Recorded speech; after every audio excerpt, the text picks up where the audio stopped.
మన తండ్రి అయిన దేవుని నుండి ప్రభు అయిన క్రీస్తు నుండి కృపయు సమాధానములు మీకు కలుగునుగాక.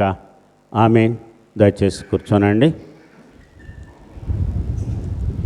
ప్రభునందు ప్రియులారా, ప్రభు అయిన యేసుక్రీస్తు నామమున మీకందరికీ ఉదయకాల శుభాలను తెలియజేస్తున్నాను. ఈ 2025 సంవత్సరంలోని చివరి మాసంలోని మొదటి పునరుత్థానపు ఆరాధనలో ఉన్నాం. ఇది అడ్వెంట్లోని 2వ ఆదివారపు ఆరాధనలో మనమున్నాం. ప్రభురాత్రి భోజన సంస్కారపు ఆరాధనలో మనమున్నాం. ఈ రోజున ఇన్ని గొప్ప విశిష్టమైనటువంటివి దేవుడు మన జీవితంలో నెరవేరుస్తూ ఉన్నాడు. కాబట్టి దేవదేవునికి మనమందరము కూడా కృతజ్ఞతాస్తుతులను చెల్లించబద్దులమై ఉన్నాము. ఈనాటి దైవధ్యానము కొరకు చదువుకున్నటువంటి 3 పాఠాల్లో మొదటి పాఠము ప్రవక్త అయినటువంటి మీకా రాసినటువంటి గ్రంథము 4వ అధ్యాయము మొదటి 7 వచనాలు మన కొరకు చదువబడ్డాయి. ఈ మీకాకు రాసినటువంటి గ్రంథాన్ని మనము చూస్తే ఇందులో ప్రాముఖ్యమైనటువంటి వర్తమానము మనం ఈ మీకా గ్రంథంలో చూసేది ఏంటంటే న్యాయమైన తీర్పు, విమోచనము. ఇశ్రాయేలు జనాంగములోని యూదా గోత్రపు వారికి దేవుడు న్యాయాన్ని తీరుస్తున్నాడు, న్యాయమైన తీర్పు ఇస్తాడు. దాని ద్వారా వారికి విమోచన దయచేస్తాడు. న్యాయమైన తీర్పు ఎవరికైతే ఇవ్వబడుతుందో వారు విమోచింపబడతారు. విమోచన అంటే మనకు కనపడేది ఏంటంటే ఒకటే, పాప బంధకముల నుండి విమోచింపబడము. యెషయా గ్రంథంలో కూడా యెషయా ప్రవక్త కూడా ఈ యొక్క విమోచనాన్ని గురించి, ఎందుకు దేవుడు నన్ను అభిషేకించాడు అనేటువంటి మాటకు ఏ కారణాలు బట్టి దేవుడు తన కుమారుడైన యేసుక్రీస్తును అభిషేకించాడు అనేటువంటి మాటకు కొన్ని ఇవ్వబడ్డాయి. దానినే నాజరేత్ మేనిఫెస్టో అని అంటారు. అది ప్రతి సంవత్సరం మనం జనవరి 1వ తారీఖున మనం చదువుకుంటాం. లూకా సువార్త 4వ అధ్యాయంలోని చివరి వచనాల్లో. ఈరోజు ఆ వాక్యము కానప్పటికీ కూడా ఇక్కడ యూదా జనాంగానికి దేవుడైన యెహోవా ఆయన ఇవ్వబోతున్నటువంటి న్యాయమైన తీర్పు, విమోచనము ద్వారా స్వంత ప్రజలైనటువంటి యూదా జనాంగము ఎవరైతే దేవుని కుమారుడైన యేసుక్రీస్తును అంగీకరించలేదో, ఈ మాటలు యోహాను సువార్త 1వ అధ్యాయంలో మనం చూస్తాం. ఆయన తన స్వకీయుల యొద్దకు పంపబడేను, కానీ ఆయన స్వకీయులే ఆయనను చేర్చుకొనలేదు. ఇది బాధాకరమైనటువంటి విషయం. అప్పటి నుంచి ఇప్పటి వరకు కూడా ప్రపంచ దేశాల్లో ఉన్నటువంటి యూదుల్లో 70-80% ఇప్పటి వరకు యేసుక్రీస్తుని వారి సొంత మెస్సీయగా ఈ లోకానికి రావాల్సినటువంటి రక్షకుడిగా, విమోచకుడిగా వాళ్ళు అంగీకరించలేదు. ఈ పుస్తకం అంతట్లో కూడా ప్రధానమైనటువంటి 2 వచనాలు ఉన్నాయి. ఒకటి 6వ అధ్యాయము 8వ వచనము, రెండవది 7వ అధ్యాయము 18వ వచనం. కనుక ఈ మీకా గ్రంథంలో ఉన్నటువంటి 7 అధ్యాయాలు 6-7 అధ్యాయాలను ప్రాధాన్యమైనటువంటి అధ్యాయాలుగా ప్రవక్త అయినటువంటి మీకా మన ముందు ఉంచిన విధానాన్ని బట్టి మనం ఇక్కడ గమనిస్తున్నాం. కనుక ప్రభునందు ప్రియులారా, మనము ఈరోజు చదువుకున్నటువంటి యొక్క 4వ అధ్యాయం చూస్తే, ఈ 4-5 అధ్యాయాల్లో రాయబడినటువంటిది మనం గమనించేది ఏంటంటే విమోచనాన్ని గురించినటువంటి ప్రవచనాలు, రాబో రాజ్యమును గూర్చినటువంటి వచనము. రాబోయేటువంటి రాజ్యము ఏ విధంగా ఉంటుంది, ఆ రాజ్యం యొక్క వ్యవస్థాపకులు ఎవరు, ఆ రాజ్యాన్ని పరిపాలించేటువంటి వారు ఎవరు అని మనము గమనించి చూస్తే, ఈరోజు చదువుకున్నటువంటి ఈ యొక్క మీకా గ్రంథము 4వ అధ్యాయము మొదటి 2 వచనాల్లో మనము చూస్తాం.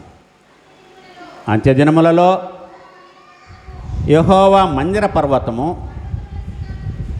పర్వతముల శిఖరమున స్థిరపరచబడి కొండల కంటే ఎత్తుగా ఎత్తబడగా ప్రవాహము వచ్చినట్లు జనులు దానిలోనికి వత్తురు.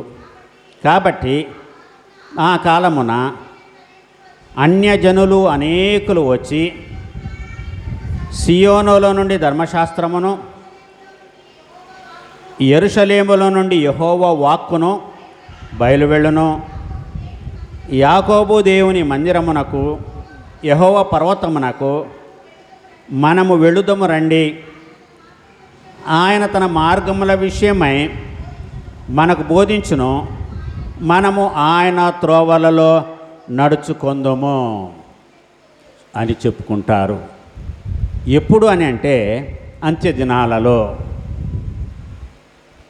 మీకా ప్రవక్త ఈ యొక్క గ్రంథాన్ని రాసినప్పటి కాలము నుంచి ఇప్పటి వరకు మనము చూస్తే ఈ 2025 సంవత్సరాలు, దాని వెనకల నిశ్శబ్ద కాలమైనటువంటి 400 సంవత్సరాలు, దానికంటే ముందు వెనక్కి వెళితే మలాకి ప్రవక్త దగ్గర నుంచి మీకా వరకు ఉన్నటువంటి కాలము అది చాలా తక్కువ కాలమని మనం అనుకోవచ్చు.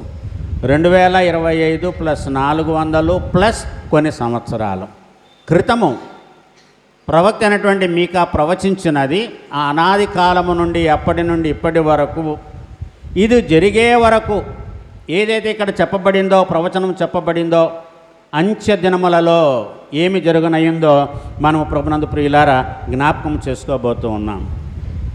సునీత్ ఫ్యాన్ అంత్య దినాల్లో ఏదైతే జరగనయ్యిందో దానిని మనం గమనిస్తున్నాం. దానియేలు గ్రంథములో ఎక్కువగా కూడా అంత్యకాలాన్ని గురించి దానియేలు ప్రవక్త మాట్లాడతాడు. ప్రవక్త అయినటువంటి యోవేలు కూడా అంత్యకాలాన్ని గురించి మాట్లాడినప్పటికంటే అంత్యకాలము గురించి ఎక్కువగా ప్రవచించినటువంటి ప్రవక్త ఎవరు అనంటే దానియేలు ప్రవక్త. చూడండి ఒకసారి దానియేలు గ్రంథము 2వ అధ్యాయము 28వ వచనాన్ని చదువుకుందాం. 2:28.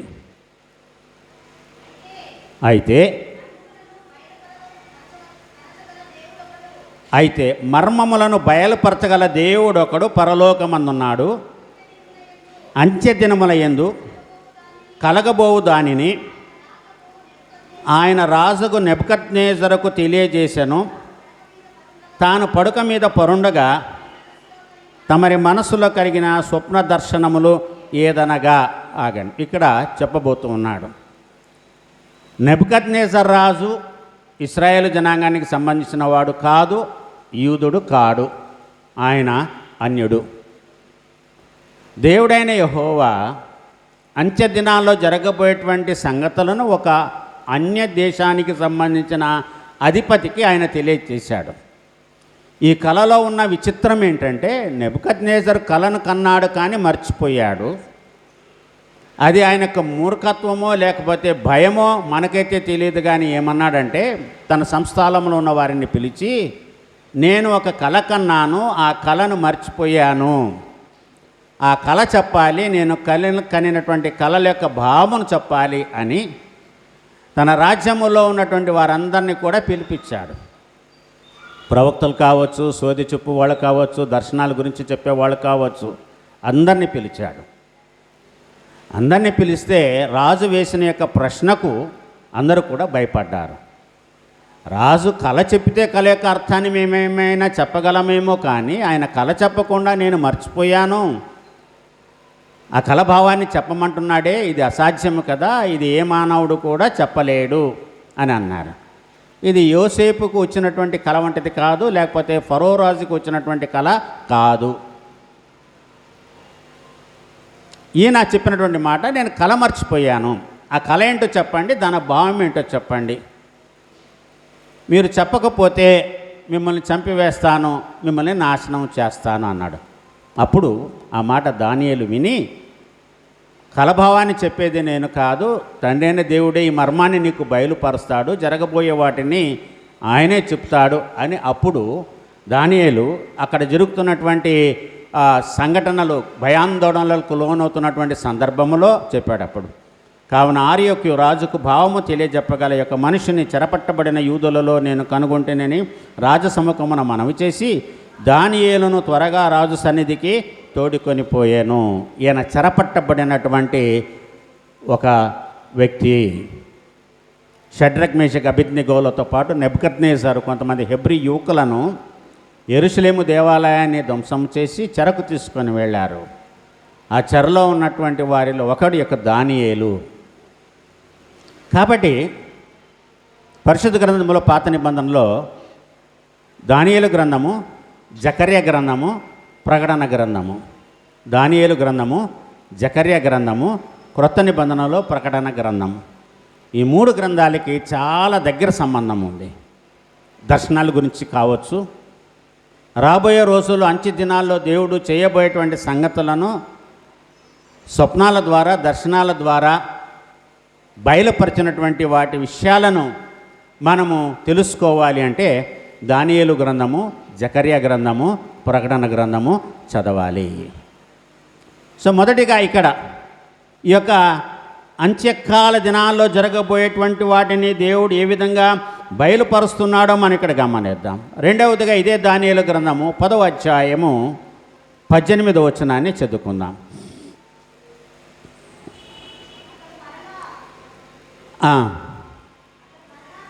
14వ వచనం. ఈ దర్శనపు సంగతి ఇంకా అనేక దినముల పర్యంతము జరగదు, అయితే దినముల అంతమందు నీ జనమునకు సంభవింపబోవు ఈ సంగతిని నీకు తెలియజేయవచ్చునని అతడు నాతో చెప్పాను. ఇప్పుడు దానియేలు కూడా ఒక కలగన్నాడు. దాని యొక్క భావాన్ని దేవుడు తన దూత ద్వారా ప్రవక్త అయినటువంటి దానియేలుకి తెలియచేయడం అనేది ఈ దానియేలు గ్రంథము 10వ అధ్యాయము 14వ వచనములో వ్రాయబడిన మాట మనం గమనిస్తున్నాం. ఈ దర్శనపు సంగతి ఇంకా అనేక దినముల పర్యంతము జరగదు, అయితే దినముల అంతమందు నీ జనమునకు సంభవింపబోవు ఈ సంగతిని నేను నీకు తెలియచేయవచ్చునని అతడు నాతో చెప్పాను. దేవదూత ప్రవక్త అయినటువంటి దానియేలుతో చెప్పినటువంటి మాట.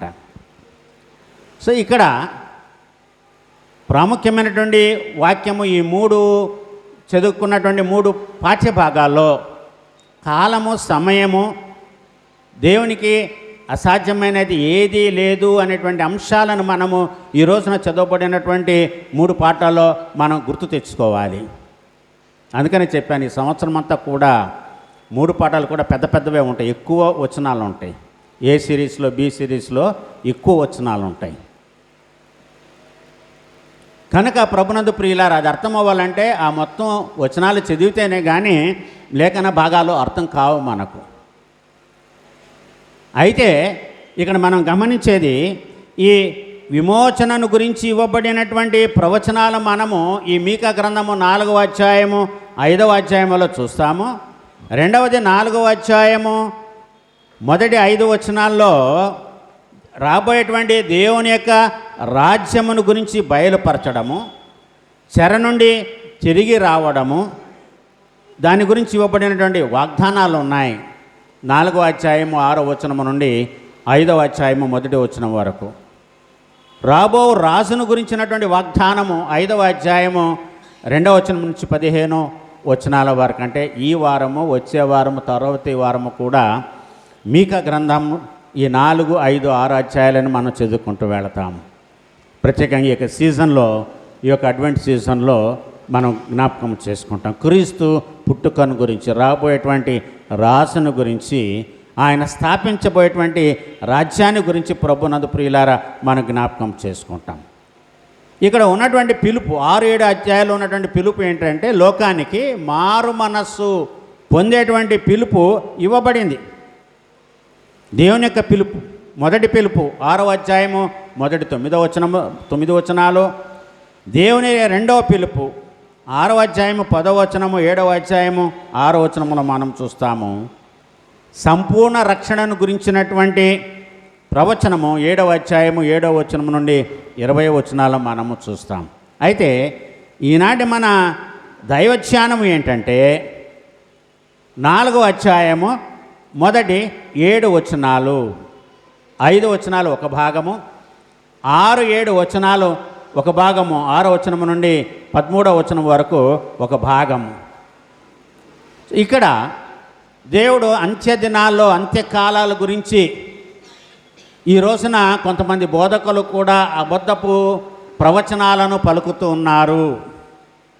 దేవుడు మాకు ఈ మాట సెలవిచ్చాడు, మాతో ఈ మాట బయలుపరిచాడు మాకు అనేటువంటి అబద్ధపు ప్రవచనాలు కూడా, ఎందుకంటే ఈ లేఖనాలను ఆధారము చేసుకొని తమను తామే ఈ లోకానికి ప్రవక్తలుగా బయలుపరుచుకొని అతిశయించేటువంటి వారు వస్తున్నారు.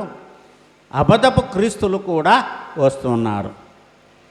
సరే, ఒక వీడియో చూశాను నేను యూట్యూబ్లో. ఒక వీడియోలో ఒక ఆయన విశ్లేషించాడు. యేసు ప్రభువారు సువార్తల్లో చెప్పినటువంటి మాట ఏంటంటే, మీరు ఏది అడిగినా తండ్రిని నా ద్వారానే అడగాలి, నా ద్వారే తప్ప ఎవరు తండ్రి యొద్దకు రారు అని అన్నాను. కాబట్టి మనం చేసే ప్రతి ప్రార్థన ముగింపు ఎట్లాగుంటుంది? యేసుక్రీస్తు నామమున అడిగి వేడుకుంటూ ఉన్నాము తండ్రి అంటాం. అవునా? మనం ఏది అడిగినా తండ్రి అయిన దేవుని తన కుమారుడైన యేసుక్రీస్తు నామముననే అడగాలి. ఇప్పుడు ఒక కొత్త ట్రెండ్ ఒకటి వస్తుంది. యేసుక్రీస్తుని పక్కన పెట్టి ఒక 50 ఏళ్ళు 70 ఏళ్ల క్రితము ఒక సేవ చేసి చనిపోయినటువంటి ఒక బోధకుడి పేరు తీసుకొచ్చి పెడుతున్నారు. ఆయన పేరట అడుగుతున్నాము తండ్రి అని. మీరు యూట్యూబ్లో వెతికితే దొరుకుతుంది. ఇది ఇందులో కల్పితాలు లేవు, ఏది లేదు. అది దొరికినప్పుడు నేను గ్రూప్లో పోస్ట్ చేస్తాను, దాన్ని వినండి. ఆయన పేరు ఫేమస్ వ్యక్తే. ఆయన పేరు ఫేమస్ వ్యక్తే. మన ఆంధ్ర క్రైస్తవ కీర్తనలో క్లూ కూడా ఇస్తాను. పాటలు రాసినటువంటి వ్యక్తిలో ఒక వ్యక్తి. ఎలాగంటే రేపు యేసుక్రీస్తు నామమున కాదంట, ఆ సేవకుని యొక్క నామను పెట్టి ఆయన నామమున అడుగుచున్నాము తండ్రి అని రాసేసుకున్నారు. ప్రభునందు ప్రియులారా, అవును, నేనే క్రీస్తునని చెప్పుకునేవాళ్ళు వస్తారని యేసు ప్రభు వారు ఏనాడో చెప్పాడు ఆయన పరిచర్య కాలమును. కాబట్టి ఇప్పటి ఈ కాలంలో అన్య మతంలో కంటే క్రైస్తవ మతంలో అబద్ధపు ప్రవక్తలు ఎక్కువయ్యారు. క్రీస్తుగా కొలవబడేటువంటి వాళ్ళు ఎక్కువయ్యారు. అపోస్తలులుగా కొలవబడేటువంటి వాళ్ళు ఎక్కువయ్యారు. చెప్పుకునేటువంటి వాళ్ళు ఎక్కువయ్యారు. లేకపోతే ఈ మాటలు ఊరికినే రావు. ఈ మాటలు ఊరికినే రావు. కానీ మీరు యెహెజ్కేలు గ్రంథంలోనూ ఎక్కడో చదివితే ఒక మాట అంటాడు. ఏమనంటాడంటే, కలకనిన వాడు ఆ కలభావము చెప్పకపోతే వాడు ప్రవక్త కాదు. కలకనిన వాడు ఆ కళ యొక్క భావాన్ని చెప్పాలంట. భాషలు మాట్లాడేవాడు ఆ భాషల యొక్క అర్థాన్ని చెప్పాలి అంటే, చెప్పకపోతే అది వాడు దయ్యము భాషే కానీ దేవుని యొక్క భాష కాదు. సో ఈ రోజున కొంతమంది భాషల్లో కూడా మాట్లాడుతున్నారు. సో దేవుని యొక్క రాకడకు ముందు జరగబోయేటువంటి కార్యాలన్నీ కూడా మనం చూస్తున్నాం. ఎందుకు క్రైస్తవ్యానికి అవమానము కలుగుతుంది ఈ లోకములో? మొట్టమొదటి కారకులు ఎవరు అంటే బోధకులే, సేవకులే, కొంతమంది పాస్టర్లే. అంటే బోధకులు సేవకులు అంటే వాళ్ళలోకి పాస్టర్లు రారా, వాళ్ళని మినాయించుకుంటున్నారు అని అనొచ్చు. అందరినీ కలిపే ఎవరైతే దేవుని యొక్క వాక్యం చెప్తారో వాళ్ళందరూ కూడా. అందుకని యాకోబు ఏమన్నాడంటే, మీలో అనేకులు బోధకులు కాకుండుడి. మీలో అనేకులు బోధకులు కాకుండుడి. ఎందుకంటే బోధించినటువంటి జీవితాన్ని మనము జీవించలేము. ఏ కొద్ది మందో తప్ప. సో వాక్యాన్ని చెప్పి చెప్పి చెప్పి చెప్పి చెప్పి ఏమైపోతున్నామంటే మనం క్రీస్తులాగా మారిపోతున్నాం. మనమే క్రీస్తులు అయ్యామని అనుకుంటాము.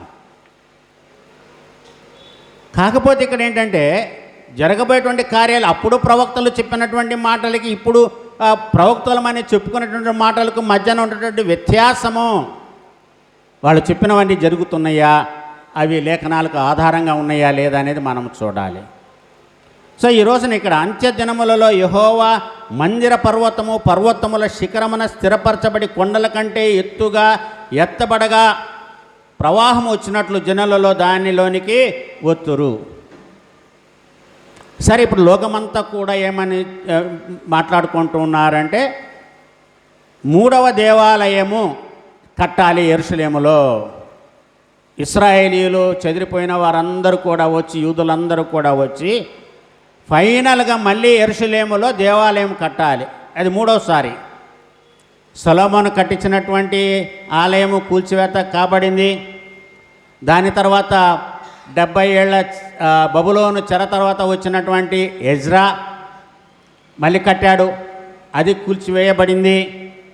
ఇప్పుడు ఫైనల్గా తిరిగి మళ్ళీ యెరూషలేములో దేవాలయాన్ని కట్టాలి.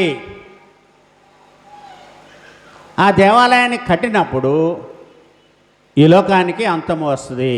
అదే ఏమన్నారంటే అంత్య దినాలు. అప్పుడు దేవుడు ఏవైతే ప్రవచించాడో ఆ ప్రవచనాలు కూడా ఆ కాలమున నెరవేర్తాయి.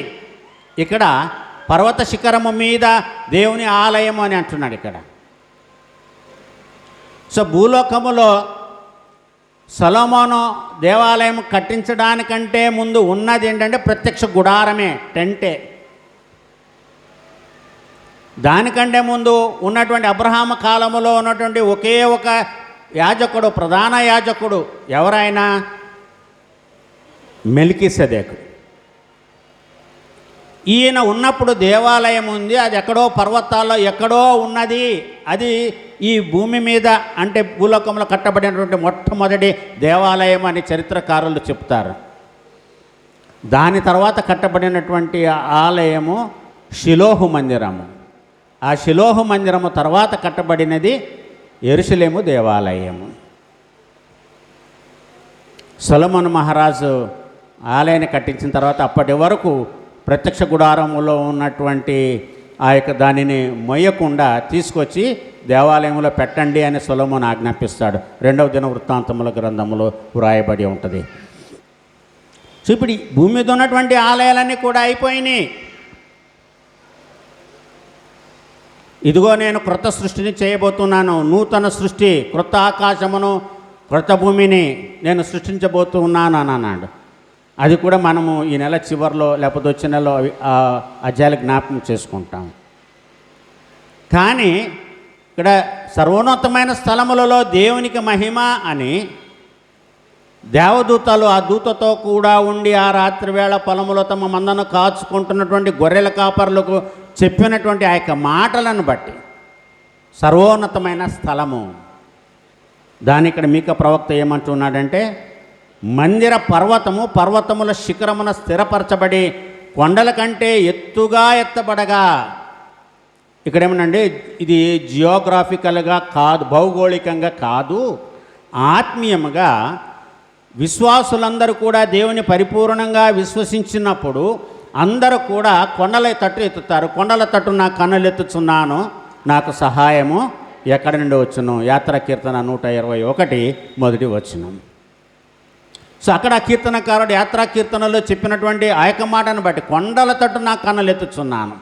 ఇక్కడ మందిర పర్వతము పర్వతముల శిఖరమున స్థిరపరచబడి కొండల కంటే ఎత్తుగా ఎత్తబడగా. అంటే దేవుని యొక్క నామానికి ఉన్నటువంటి ఔన్నత్యత, ఘనత, ప్రభావాలను మనం ఇక్కడ జ్ఞాపకము చేసుకోవాలి. తండ్రి అయిన దేవుని యొక్క నామము హెచ్చింపబడేటువంటి కాలము ఈ యొక్క అంత్యదినాల్లో. ఎవరిక్కడ అన్యుల గురించి చెప్పబడినటువంటి మాట చూడండి, సకల జనములు తమ తమ దేవతల నామమును స్మరించుచు నడుచుకొందురు, మనమైతే మన దేవుడైన యెహోవా నామమును ఎల్లప్పుడూ స్మరించుకొందుము. సో ఈ అంత్యదినాల్లో దేవుడు తన రాజ్యాన్ని స్థాపించినప్పుడు రాజ్యం యొక్క పరిపాలన ఏ విధముగా ఉంటుందో ఈ మీకా గ్రంథము ఈ 4వ అధ్యాయం మొదటి 5 వచనాల్లోనే వ్రాయబడి ఉంది.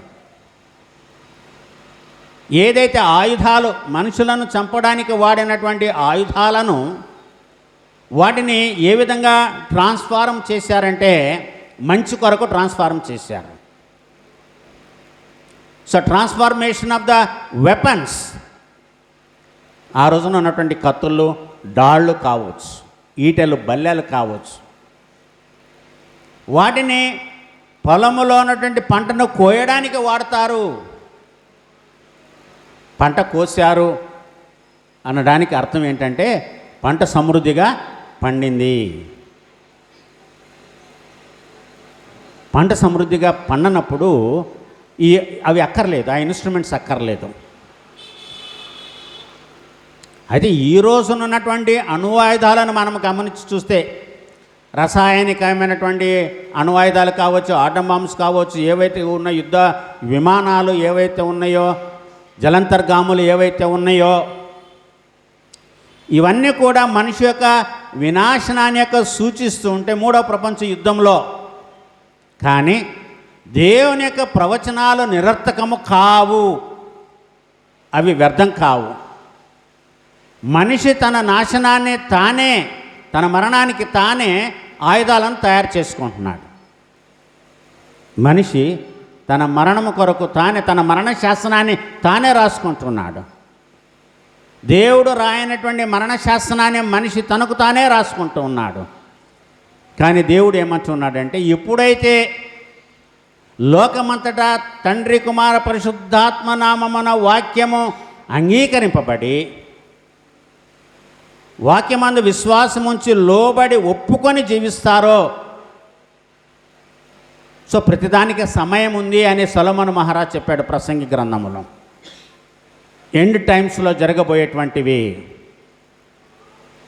యోవేలు ప్రవక్త చెప్పినటువంటి మాటలు కానీ, ఇంకొక ప్రవక్త చెప్పినటువంటి మాటలు కానీ ఏంటి, సూర్యుడు వెలిగివడు, చంద్రుడు కాంతినివ్వడు, ఆకాశము నుండి నక్షత్రాలు రాలి పడతాయి. సో ఇవన్నీ కూడా జరుగుతూనే ఉన్నాయి. ప్రపంచంలో ఏదో ఒక మూలన సూర్యుడు ఉదయించినటువంటి దేశాలు ఉన్నాయి, చంద్రుడు కాంతినివ్వనటువంటి దేశాలు ఉన్నాయి, చీకటిలో ఉండేటువంటి ప్రాంతాలు ఉన్నాయి. ఈ భూగోళంలో కొన్ని ప్రాంతాల్లో సూర్యుడు యొక్క వెలుతురు ఎక్కువ సమయం ఉంటుంది, చీకటి తక్కువ సమయం ఉంటుంది. కొన్ని ప్రదేశాల్లో చీకటి ఎక్కువగా ఉంటుందంట, వెలుతురు తక్కువగా ఉంటుందంట. అదేదో ప్రాంతంలోనంట సూర్యుడు చాలా సమయం వరకు కనపడంట. సూర్యుడు పైకి వచ్చే లోపల మళ్ళీ చీకటి అయిపోతుందంట. ఎందుకంటే ఆ సూర్యుడు కనిపించకుండా ఆ ప్రాంతంలో ఒక పెద్ద గోడ అడ్డంగా ఉందంట, ఒక పెద్ద ఏంటది కొండ అడ్డంగా ఉందంట, పర్వతం అడ్డంగా ఉందంట. ఉదయించినటువంటి సూర్యుడు ఆ కొండ మీద నుంచి పైకి రావాలి అంటే ఈ కొండ ఇటువైపు ఉన్నటువంటి వారికి వెలుగు కలగడానికి, ఎందుకంటే సూర్యుడు ఉదయిస్తాడు. కానీ వీళ్ళకి వెలుతురు రావడానికి ఆ కొండను దాటుకొని ఎత్తుకొచ్చే లోపల ఇక్కడ వీళ్ళకి చీకటి పడిపోతుందండి. ఎప్పుడైనా విన్నారా? ఎక్కడైనా చదివారా? ఇవన్నీ సృష్టిలో జరుగుతున్నటువంటివే, ప్రపంచంలో ఏదో ఒక మూల జరుగుతున్నాయి. ఈ వింత ఏంటి దేవుని యొక్క సృష్టిలో? ఈ వింతలు మనము ఆలోచించి చూస్తే మరి ఆ ప్రజలకు ఎండ ఎప్పుడు వస్తుంది, విటమిన్ డి బాడీకి ఎప్పుడు తగులుతుంది? సో వాళ్ళు ఎక్కువ సమయం నిద్రలోనే గడుపుతారంట. మేలుకొని పనులు చేసుకునే లోపల మళ్ళీ సూర్యుడు అస్తమించిపోతాడు. ఇవన్నీ కూడా నేను చదివి చెప్పేవే, కల్పితాలు కాదు, ఊహకి వచ్చినట్లుగా నేను చెప్పట్లేదు. భౌగోళికంగా కానీ శాస్త్రీయంగా కానీ పుస్తకాలు చదివినప్పుడు, విన్నప్పుడు, రీసెర్చ్ వాటి గురించి చదివి విన్నప్పుడు, బైబిల్ కంపేర్ చేసి చూసినప్పుడు అవి అర్థమవుతాయి. ఏంటి బైబిల్లో వ్రాయబడినటువంటి సత్యాలు ఏంటి, ఈ రోజున సైంటిస్టులు కనుక్కుంటున్నటువంటి సత్యాలు ఏంటి, చాలా దగ్గర సంబంధం బైబిల్. అప్పుడు ఒప్పుకుంటున్నారు. ఎవరైతే దేవుడు లేడని అంటున్నారో సైంటిస్టులు, వాళ్ళు అవి జరిగిన తర్వాత వాళ్ళ రీసెర్చ్లో కనుగొని అప్పుడు చెప్తున్నారు, డిక్లరేషన్ ఇస్తాను, yes there is God, God is existed, existence of God. సమస్తమును ఆయన మూలముగా కలిగాను, ఆయన లేకుండా ఏదియో కలగలేదు. ఇది యోహాను సువార్త 1వ అధ్యాయంలో మనం ఇక్కడ చూస్తాం. కాబట్టి ప్రభునందు ప్రియులారా, ఈ 2వ వచనం ఉండండి. కాబట్టి ఆ కాలమున అన్యజనులు అనేకులు వచ్చి సీయోనులో నుండి ధర్మశాస్త్రమును, యెరూషలేములో నుండి యెహోవా వాక్కును బయలు వెళ్ళును. ఆ కాలమున అన్యజనులు అనేకులు వచ్చి సీయోనులో నుండి ధర్మశాస్త్రము, యెరూషలేములో నుండి యెహోవా వాక్కు. దేవుని యొక్క వాక్కుకి ధర్మశాస్త్రానికి మధ్యన ఉన్నటువంటి వ్యత్యాసం ఏంటి? ఎందుకు ఇక్కడ మీకా ప్రవక్త వాటిని రెండుగా విడదీసి చెప్తున్నాడు? దేవుని ధర్మశాస్త్రము యెహోవా వాక్యము, ధర్మశాస్త్రం యెహోవా వాక్యము కాదా? ధర్మశాస్త్రంలో రాసినటువంటి మోషే దేవుడు చెప్పకుండానే రాశాడా? దేవుని యొక్క వాక్కులో ఉన్నటువంటిది ఏంటి? మోషే ధర్మశాస్త్రంలో ఉన్నట్టుది ఏంటిది?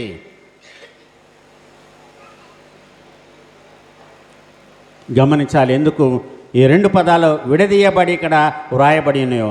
సియోనులో నుండి ధర్మశాస్త్రం. ఎందుకంటే సియోనులో ఉన్నటువంటి వారు మోషే ధర్మశాస్త్రాన్ని వాళ్ళకు దేవుడిగా భావిస్తున్నారు కాబట్టి వాళ్ళ ధర్మశాస్త్రమే దేవుడు అనుకుంటున్నాడు. మాకు దేవుడు లేడు, మాకు మోషే దేవుడు. మోషే ఏదైతే ధర్మశాస్త్రముని ఇచ్చాడో అదే మాకు మెయిన్, యెహోవా దేవుడు కాదు. అది ఇక్కడ మనం గమనించాల్సినటువంటి వ్యత్యాసం. అందుకనే ప్రవక్త అన్నాడు, ఇక్కడ ఏమంటున్నాడు మళ్ళీ? యెహోవా యెరూషలేములో యెహోవా వాక్కు. సో సియోనులో ధర్మశాస్త్రము, యెరూషలేములో యెహోవా వాక్కు. సో యెరూషలేముకి సియోనికి మధ్యన ఉన్నటువంటి వ్యత్యాసం ఏంటి? సియోను పాటలు సంతోషముగను పాడొచ్చు సియోను వెళ్ళుదుమంటారు. యాత్రకి చెప్తాను. యాత్రకు వెళ్ళేటువంటి వాళ్ళు, బబులోను చెర నుంచి వచ్చేటువంటి వాళ్ళు పాడినటువంటి పాట అది. ఒక పక్కన సియోన్ అంటున్నాడు, రెండవది యెరూషలేము. యెరూషలేములో ఫైనల్ టెంపుల్ కట్టబడుతుంది. అప్పుడు దేవుని యొక్క రాకడ అనేది వస్తుంది. దేవుడు చేయబోతున్నటువంటి వాటిని మనము గమనిస్తున్నాం. మీకు ప్రవచించినటువంటి ప్రవచనాలు ఇక్కడ క్రీస్తు పుట్టుక ఒకటైతే, రెండవది అంచె దినాల గురించి ఒకటి. సో క్రీస్తు పుట్టుకకు అంచె దినాలకు చాలా గ్యాప్ ఉంది, కొన్ని వేల సంవత్సరాల గ్యాప్ ఉంది. సో యేసయ్య పుట్టడాన్ని గురించి 700 సంవత్సరాల క్రితం యెషయా పలికితే, ఈ మీకా చెప్పేటువంటి అంచె దినాలు ఎప్పుడు వస్తాయో మనకు తెలీదు. మన తరములో వస్తాయో, మన బిడల తరములో వస్తాయో, లేకపోతే ఇంకా 10 తరాల తర్వాత ఈ యొక్క అంచె దినాలు వస్తాయో మనకు తెలియదు. క్రీస్తు ఆరోహణమైన మొదటి రోజు నుంచి అందరూ కూడా లెక్కపెట్టి దాన్ని అంచె దినాలుగానే భావిస్తూ వచ్చారు. కారణం ఏంటంటే సృష్టిలో జరుగుతున్నటువంటి కార్యాలు, మార్పులు అనేది సృష్టి ద్వారా వచ్చిన మార్పులు అయితే మనుషులు కల్పించినటువంటి మార్పులు ఎక్కువగా ఉన్నాయి. సృష్టిలో ఎందుకు సమయానుకూలంగా సూర్యుడు ఉదయించటం లేదు, అస్తమించటం లేదు అని అంటే మనిషే కారణము. ఎందుకు వేడి ఎక్కువతుంది, మనుషుడే కారణము. ఎందుకు అకాల వర్షాలు కురుస్తున్నాయి, మనిషే కారణము. ఇది మనిషిలో ఉన్నటువంటి శక్తి కాదు, కానీ మనిషిలో ఉన్నటువంటి చెడు సృష్టిని, కాలాలను మార్చివేసింది. అందుకని అకాల వర్షాలు కురుస్తున్నాయి. జరగవలసినటువంటి వాటికి విరుద్ధంగా కాస్తున్నాయి. ఏదో మన ఒకరి దగ్గరికి వెళ్తే ఒక మార్కెట్లో మామిడి పళ్ళు చూశాను. ఇది మామిడి పండ్లు కాసేటువంటి కాలము కాదు. ఈ సీజన్ అంతా కూడా ఏంటంటే ఎక్కడ చూసినా కమలకాయలు ఎక్కువగా క్రిస్టియన్సే వాడతారు, చర్చిలు పంచడానికి, అక్కడక్కడ పంచడానికి. ఇక్కడ మరి ఎక్కడి నుంచి వచ్చినాయి మామిడికాయలు? మార్కెట్లో అమ్ముతుంటే నేను చూశాను. అకాలపు పళ్ళు అంటారు వాటిని. ఏ కాలపు పళ్ళు అంటారు? అకాలపు పళ్ళు. కాయవలసిన కాలంలో కాయకున్నటువంటి. ఎందుకు యేసు ప్రభు వారు అంజూరపు చెట్టుని శపించాడు? అది అంజూరపు పళ్ళు కాలము కాదు. అయినా కూడా యేసు ప్రభు వారు దాన్ని శపించాడు. అది వేరు మొదలుకని పై వరకు ఎండిపోయింది. అది యాక్చువల్గా మనము ఆ లెంట్ సీజన్లో హోలీ వీక్లో మనం ఆ వాక్యానికి ధ్యానం చేసుకుంటాం, మట్టల ఆదివారం తర్వాత. సో ఇక సృష్టి వినాశనానికి ఇందులో మానవుని యొక్క పాత్ర, సృష్టిని కాపాడడానికి మానవుని యొక్క పాత్ర ఎంత ఉంది, సృష్టి వినాశనానికి మానవుని యొక్క పాత్ర ఎంత ఉంది అని మనం చూసినప్పుడు, దేవుడు ప్రాంతీయముగా ఇక్కడ సియోనుని, యెరూషలేముని, అన్యజనులను, దేవుని యొక్క ప్రజలను వ్యతిరేకించి చూపించినప్పుడు, విభాగించి చూపించినప్పుడు, రక్షణ అనేది ఎవరికి వస్తుంది, ఏ విధముగా వస్తుంది, ఆ కాలంలో జరగబోయేటువంటి సంగతులేంటి చూడండి. ఆయన మధ్యవర్తి అయి అనేక జనములకు న్యాయము తీర్చును. మొన్న నేను అడ్వెంట్లో చెప్పినటువంటి వాక్యములో ఒక వాక్యం కదా, ఏమంటాడు? దేవుడు ఒక్కడే, దేవునికి నరులకును మధ్యవర్తి ఒక్కడే, ఆయన క్రీస్తు యేసను నరుడు. ఎక్కడ? 1 తిమోతి పత్రిక 2వ అధ్యాయము 17వ వచనము ఏదో ఉంటుంది. దేవుడు ఒక్కడే, దేవునికిని నరునికిని మధ్యవర్తి ఒక్కడే, ఆయన క్రీస్తు యేసను నరుడు అని అన్నాడు ఇక్కడ. సో ఇక్కడ ఏమంటున్నాడంటే ఆయన మధ్యవర్తి అయి, సో క్రీస్తు పుట్టుకలో ఎందుకు దేవుని కుమారుడు క్రీస్తు జన్మించబోతున్నాడో అని చెప్పినప్పుడు ఆయన ఎవరు అంటే he is the barrier between God and human beings. ఆయన ఒక వారధి, ఆయన మధ్యవర్తి, దేవునికి నరులకు మధ్యన సంధి సమాధానమును ఏర్పాటు చేసేవాడు. ఆయన సమాధానకర్త, యెషయా ప్రవక్త చెప్పినట్లుగా. సో ఆయన మధ్యవర్తిగా వచ్చి ఆయన ఏమి చేయబోతున్నాడు? ఆయన మధ్యవర్తి అనేక జనములకు న్యాయము తీర్చును, దూరమున నివసించు బలము గల అన్యజనులకు తీర్పు తీర్చును. వారు తమ ఖడ్గములను నాగటి నక్కులుగాను తమ ఈటెలను మత్సుకత్తులుగాను సాగగొట్టుదురు. జనము మీదికి జనము ఖడ్గము ఎత్తక ఉండను, యుద్ధము చేయ నేర్చుకొనుట జనులేక మానివేతరు. ఇక్కడ అన్ని జనుల గురించి చెప్పబడింది, యూదుల గురించి కాదు. నాలో పుట్టినటువంటి ఒక చిగురు ఏంటంటే ఈ మాట మాట్లాడేటప్పుడు అన్యులు మరణాయుధాలను పొలం పనులకు వాడుతూ ఉన్నారు అని అంటే భవిష్యత్తులో క్రైస్తవులను ఎవరు కూడా హింసించరు, వాక్యమును అంగీకరిస్తారు, అందరితో కలిసిమెలిసి ఉంటారు, స్నేహం అనేది ఏర్పడుతుంది. సో అప్పుడు అందరూ కలిసి పనులు చేసుకొని అందరూ కూడా సమృద్ధికరమైనటువంటి ఆహారాన్ని తింటారు, జీవితాన్ని జీవిస్తారు. This is what I understood from this verse. మరి మీకేం అర్థమైందో మీరు ఆలోచించుకోండి. ఇక్కడ యూదుల గురించి కానీ ఇశ్రాయేలీయుల గురించి కానీ ఇక్కడ ప్రవక్త చెప్పట్లా. అంటే యేసయ్య జన్మిస్తే దేవుని కుమారుడు వస్తే అంత్యదినాలు అని అన్నాడు. అంత్యదినాల్లో యేసు ప్రభువారు జన్మించారా? అంత్యదినాల్లో యేసు ప్రభువారు ఈ లోకానికి వస్తాడని ఉందా? మెస్సియా వస్తాడు అని ప్రవచించారు, కానీ అది ఏ కాలం అని చెప్పబడలేదు. కానీ పౌలు ఒక మాట అన్నాడు, కాలము సంపూర్ణమైనప్పుడు అన్నాడు. అది ఏ కాలమో ఆయన చెప్పలేదు. ఎక్కడ కూడా అంటున్నాడు అంత్యకాలమని అంటున్నాడు, కానీ ఆ అంతం అనేది ఇప్పుడు వస్తుంది ఎవరికి కూడా తెలియదు. దానికి కొరకు జరగబోయేటువంటి సూచనలు అన్నీ కూడా కనబడుతున్నాయి. ఈ సూచనలన్నిటిని బట్టి కూడా మనం చూసినప్పుడు సాక్ష్యం ఏంటంటే ఇక్కడ మన అక్సెప్టెన్స్ ఏంటంటే మనం ఒప్పుకోవాల్సింది ఏంటంటే అన్యులు మరణాయుధాలని విడిచిపెడతారు. అన్యులు మరణ ఆయుధాలను విడిచిపెట్టి వాటిని మనుషులను చంపుకోవడం కోసం కాకుండా క్షేమము కొరకు వాడతారు. ఎందుకంటే ఇక్కడ ప్రవక్త చెప్పినటువంటి ఒక మాటలో తమ ఖడ్గములను నాగటి నక్కులుగాను తమ ఈటెలను మత్సుకత్తులుగాను సాగగొట్టుదురు. సో ఇటు వెళితే మనం బయట చర్చి పక్కన కూడా చేస్తున్నారు, చిన్న చిన్న కొడవళ్ళు అవి ఇవి చేస్తున్నారు. వేటి కోసము? పంట కోయడము కోసం. సో ఈ ట్రాన్స్ఫార్మేషన్ అనేది దేవుడు తలపెట్టినటువంటి కార్యము తప్పకుండా జరగబోతుంది. ఈ రోజున కానీ ఇంకా 10 సంవత్సరాలు, 50 సంవత్సరాలు, లేకపోతే ఇంకా 100 సంవత్సరాలు, లేకపోతే గతకాలము నుంచి క్రైస్తవులు ఎదుర్కొంటున్నటువంటి హింసలు, శ్రమలు మనం చూస్తే అవన్నీ జరుగుతాయి. అలాగే ఇది కూడా జరుగుతుంది. అప్పటి వరకు అంతం రాదన్నాడు పరిశుద్ధ గ్రంథం, అదే చెప్తుంది. సో మీకా ప్రవక్త యేసు ప్రభువారు కనుక ఈ లోకానికి వస్తే, దేవుని కుమారుడు కనుక ఈ లోకానికి వస్తే, ఆయన సశరీరుడుగా ఈ లోకానికి వస్తే, దేవుడు నరావతారం ఎత్తితే ఇవన్నీ జరుగుతాయి అన్నాడు. సో ఇవి జరగకముందే within short period they killed him, ఆయన్ని చంపివేశారు. ఆయన చంపింది అన్యులు కాదు, సొంత ప్రజలే యేసుక్రీస్తుని చంపారు. ఇది ఘోర అవమానము, ఒక ఘోర అవమానం. ఆయన సొంత జనమే ఆయనను అంగీకరించలేదు. ఏ మాట అయితే యోహాను సువార్త 1వ అధ్యాయంలో యోహాను భక్తుడు చెప్పాడో, ఆయన తన స్వజనుల యొద్దకు వచ్చాను, కానీ ఆయన స్వజనులు ఆయనను అంగీకరించలేదు.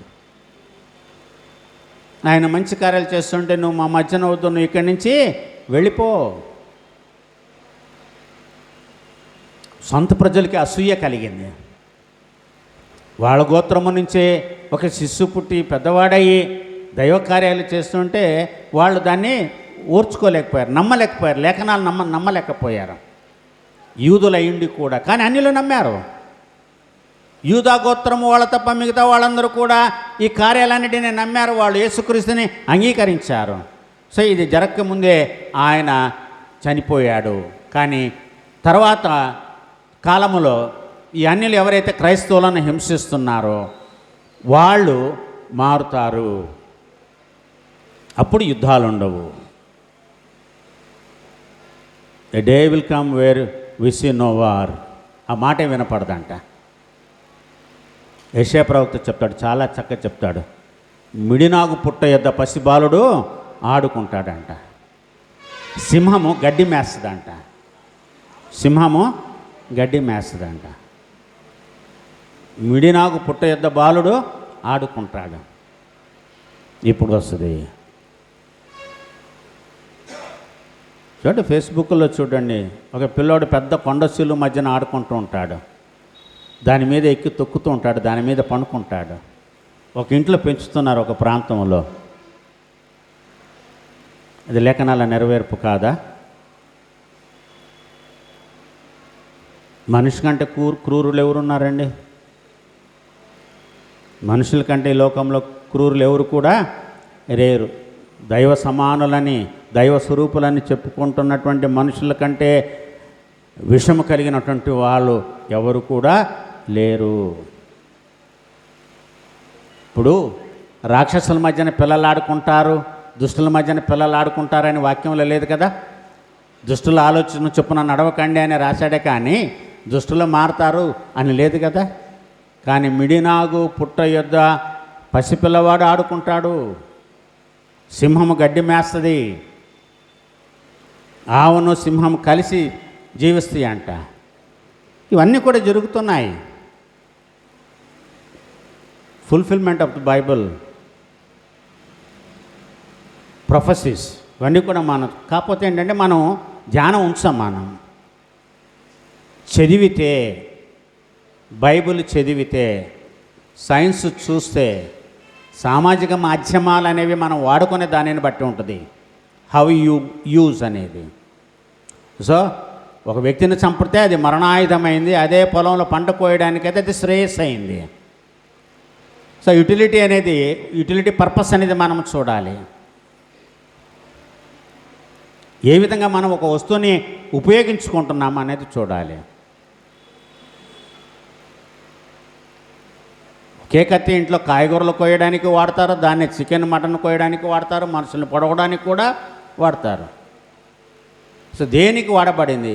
AK-47 తయారు చేసినటువంటి ఒక వ్యక్తి ఏమన్నాడంటే, ఈ రోజున పోలీస్ చేతుల్లో లేని AK-45 నక్సలైట్స్ దగ్గర ఉంది, మావోయిస్టుల దగ్గర ఉంది అని అన్నప్పుడు ఆ AK-47 చేసిన అతన్ని అందరూ కూడా నిందించారు. ఆయనతో ఒక మీడియా వాళ్ళు ఇంటర్వ్యూ చేసిన తర్వాత ఆయన ఏమన్నాడంటే, AK-47ని నేను మరణాయుధంగా తయారు చేయలేదు, చెడుకు నేను తయారు చేయలేదు. మీరు చెడుకు వాడుకుంటున్నారు, అది నా తప్పు కాదు. AK-47ని నేను చెడు కోసం తయారు చేయలా. టెక్నాలజీ, దేవుడు నాకు ఇచ్చిన జ్ఞానము, మిమ్మల్ని మీరు కాపాడుకోవడం కోసము నేను దాన్ని తయారు చేశాను. Instead you are killing each other అన్నాడు ఆయన. అది నా పాపము కాదు, నా తప్పు కాదు అన్నాడు. అవును ప్రభునందు ప్రియులారా, అక్కడ కూర్చొని ఆ కంసల్యతను చేసే పని ఆయన మనం తప్పు పట్టవచ్చా? నువ్వు మరణాదాయాలు తయారు చేస్తున్నావని ఆయన మనం ఇచ్చేయవచ్చా? చేయలేము. నేను పంటలో పొలమును కోయడానికి, కలుపు తీయడానికి నేను వాటిని తయారు చేస్తానని అంటాడు. సో వాటిని మనం వాడుకుంటున్నాం, మిస్యూజింగ్ ద వెపన్స్. ఇవన్నీ పోతాయి మీకా ప్రవక్త చెప్పినటువంటి మాటలను బట్టి. కాబట్టి అన్నాడు, ఎక్కడ రోమిలకు రాసిన పత్రిక 2వ అధ్యాయంలోని 1 నుంచి 16 వచనాల్లో సుదీర్ఘమైనటువంటి వాక్యం ఉన్నది. కానీ అక్కడ ఏమంటాడంటే, పగ తీర్చుకోను ఓ మనుష్యుడా, నువ్వు ఎదుటివానికి తీర్పు తీరుస్తున్నావు, అదేవిధంగా నీవు తీర్పు తీర్చుకుంటున్నావని నీకు తెలీదా? How we are judging somebody and why we are judging somebody. కాబట్టి తీర్పు తీర్చు ఓ మనుషుడా, నీవెవడవైనానో సరే నిరత్తరుడవై ఉన్నావు. దేని విషయములో ఎదుటివానికి తీర్పు తీర్చుచున్నావో దాని విషయములో నీవే నేరస్తుడవు అని నీవు తీర్పు తీర్చుకుంటున్నావు. ఇందాక చెప్పాను కదా, ఒక వెపన్ని how you use a weapon which is given to your hands. So కలం ఉంది, పెన్ ఉంది, ఒక నోట్బుక్ ఉంది, తెల్లని నోట్బుక్ ఉంది. నువ్వేం రాస్తావు అది నీ జ్ఞానం. నువ్వేమి రాస్తావు, ఏం ప్రజెంట్ చేస్తావు. ఈరోజున ఎందుకు గ్రంథాలు ఉన్నాయి, ఎందుకు గ్రంథాలు మనం చదువుతాము? దేవుడు నీలో ఉంచినటువంటి టాలెంట్ ఏంటి? ప్రభునందు ప్రియులారా గమనించండి, పేపర్ ఎప్పుడు తెల్లగానే ఉంటుంది, ప్యూరిటీ. కానీ పెన్ను మన చేతిలో ఉంది. We misusing the pen and the paper. అందుకని ఇక్కడ పౌలు అంటున్నాడు, తీర్పు తీర్చు మనుషుడా, నీవెవడవైనానో సరే నిరత్తరుడవై ఉన్నావు. దేని విషయంలో ఎదుటి వానికి నీవు తీర్చుచున్నావో దాని విషయంలో నీవే నేరస్తుడవని తీర్పు తీర్చుకొనుచున్నావు. కాబట్టి ఎవరికి తీర్పు తీర్చేటువంటి సాహసము చేయకండి. ఎందుకంటే దేవుడు నా సువార్త ప్రకారం యేసుక్రీస్తు ద్వారా మనుషుల రహస్యములను విమర్శించు దినము ఒకటి ఉంది. అప్పుడు ఈ విధంగా జరుగుతాయి, పై వచనాల్లో జరుగుతాయి అని ఈ 2:16 చెప్తున్నాడు పౌలు. దేవుడు తీర్పు తీర్చే దినము, అదే అంత్యకాలము. దానినే లూకా సువార్త 2వ అధ్యాయంలో మరి గబ్రియేలు దూత కన్య అయినటువంటి మరియమ్మకు కనపడి మాట్లాడినప్పుడు ఆ లూకా సువార్తలో మనం అక్కడ జ్ఞాపకం చేసుకుంటున్నాం. ఆమె చెప్పింది ఏంటి? దేవుడు చెప్పిన ఏ మాట కూడా నిరర్థకమో కానేరదు. మనుషులు చెప్పినటువంటి మాటలు నిరర్థకమవుతాయేమో, కానీ దేవుడు చెప్పిన ఏ మాట కూడా నిరర్థకం కాదు. ఇది ప్రవచనం. మనము నమ్ముతున్నామా? Do we believe this words? దేవుడు చెప్పిన ఏ మాట కూడా నిరర్థకము కాదు, అది నెరవేరింది. అవి నెరవేరినప్పుడు మనము రోమపత్రిక 2వ అధ్యాయంలో పౌలు చెప్పింది మనము జరిగిస్తే, తీర్పు తీర్చకుండా ఉంటే అప్పుడు మనకు కూడా తీర్పు తీర్చబడదు. Dangerous weapons will be transformed into useful weapons for the unity and integrity of the society and the world. దేవుడు తన పరిశుద్ధాత్మ అభిషేకం మనకందరికీ, లోకానికి దయచేసి మహిమ పొందునుగాక. ఆమేన్. సమస్త జ్ఞానమునకు మించిన దేవుని యొక్క సమాధానము యేసుక్రీస్తు వలన మీ హృదయములకు మీ తలంపులకు కావలిండునుగాక.